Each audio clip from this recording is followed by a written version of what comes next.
to hear your thoughts about so many of the stories that were trending. So let's get started. In Uasin Gishu, if you didn't see this story, excuse me, if you didn't see this story, it's okay, I got you, okay?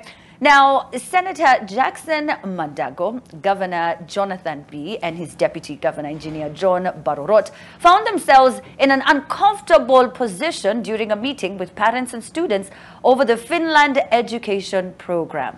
The meeting had been convened to discuss the way forward for students who had paid for scholarships but were yet to leave the country to go and study in Finland. During the meeting, a female student confronted the leaders present, lecturing them for arriving late, first of all, for the meeting, and being selfish with the truth about the said topic. First of all, umetuita meeting sisi na wazazi wetu. Mkasema meeting ni ya 9 AM. Number 1. Ulifika saa ngapi? Probably you don't expect me to ask such a question, but these are the people that you elected for you to serve them. I may seem very foolish in front of you, considering I am very young. Is Masi Tarus. And now everyone knows her name. That must have taken a lot, right? And you could just tell that she was at the very end. Right. She just couldn't take it anymore. And you could see people crying in the audience. And I was just, man, my heart was breaking for the parents. Let me start off with Mariam. You know, there's bravery and then there's kufika mwisho. And I think people are conflating Mercy's bravery for amefika tu mwisho. She's at her wit's end. By the time you see that many students are, you know, hopefully going to Finland and they're prospecting, that's a whole community that has come together to changa for them. Not even just parents, not this and that, to make sure that they get an education, to give them a better life, to give them a head start for their futures, and to hopefully uplift that entire community again. So by the time she's speaking to the governor, to the member of parliament, to that entire group like that, she's just at her wit's end. She said she had nothing to lose, and I felt it. Like, I've never felt someone's pain through a screen like that. I absolutely felt it. I think the community and herself need so much care at this time that we can't even fathom how much they need from us. I applaud her bravery, but I also understand that it's coming from a point of desperation. She has nothing to lose. There's nothing more for her. She's at her wit's end. And the fact that she had her dream snatched from, you know, unajona na future yako umeiona, and you can see it and you've played it out and you've seen all the scenarios and you're committed to it, and then someone just comes and snatches it like that is so painful. I hope that the senator, like the entire county government, is held accountable, and that there is a process where these guys actually get to see their dreams and realize their dreams. I felt so bad for them. But I'm glad that, you know what, she spoke up and she said, and she spoke like an African mother. She started with, mmefika hapa sangapi? Hii time mmefika, umeangalia saa, umefika sangapi? Mercy is so brave and a warrior. I hope she realizes her dreams, and so do her colleagues. A lot of the events, I don't know if it's the same with you, Cindy, but a lot of the events that have the guest speaker as, you know, it could be a PS or a CS, they come so late. I don't know why. I find it so offensive because the program can be delayed to up to 3 hours.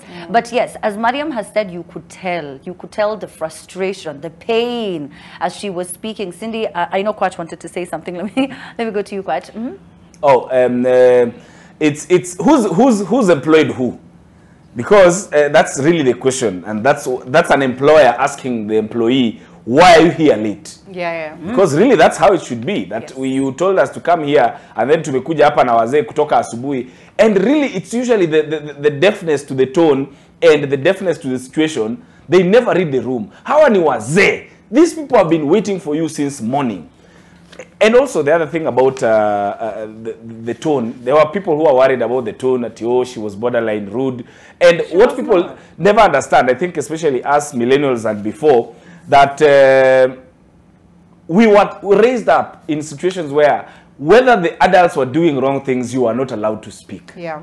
So now when we see someone from this generation standing up and speaking for themselves, we find that strange. We find it, and the other part of the argument that I really loved was when she made it very personal. Made it very personal, both for herself and for them. That you who's talking to me now, where is your daughter? I know your daughter. I know her by name. I know where she is right now. She called me for when she was flying out and we talked. you know, a lot of times when I bring this kind of... She's earning in euros, in exactly. pounds. You know, when, a lot of times when I bring this kind of argument, when we are with our friends, people try to evade the personal side. Like they think you can speak from a vacuum. You can speak as a leader, but not as a father who's stealing other children's dreams. Yeah. That is why when she made it very personal, it was, you know, very pointed. And then lastly, the other thing I'm afraid for her is now there are vultures who want to now dandia the fame. Yes. There are vultures who now want to, you know, make it look like we share. No, I do not want to mention. There are many. It's Moja. There are many who want to now come to dandia this fame and make it look like we are fighting the same fight. And because Mercy is part of a struggle, they will try to make her problem their problem. Then they try to solve it. Then they make it look like the glory is now theirs, not hers. Please, wachaneni na Mercy. She said her say. It's the era of Tarus. It's called Tarusism, and I hope that she's the voice of the current generation. And what I love is, you know, we've been raised to believe that if somebody is an elected leader, you can't question them.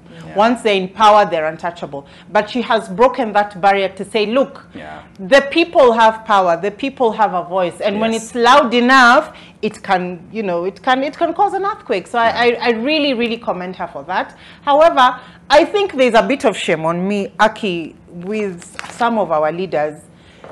Misappropriating funds for somebody's education is stealing somebody's future. I don't know if you guys knew, but in the accident that happened, the trailer that fell over Uko Makutano, you know, money was raised, but only 25% went to the victims. Unakulaje pesa ya matanga? Londiani. Yes, it happens. Unakulaje pesa ya matanga? How can you eat school fees money? These are guys who sold their land, their everything to take their kids to school. You have no shame eating their money. I honestly hope that we do not cover what she's saying by making her famous because she was trending today on Twitter. Let Tarusism bring justice because they need their money back. Yeah, that's true. All right, so tell us, of course, your thoughts. Hi, Mercy. We would love to have you on the show, of course. And to anyone else, by the way, who is a Mercy Tarus in their own right, we would love to know about them. So hit us up at The Trend Live. The hashtag is TTTT.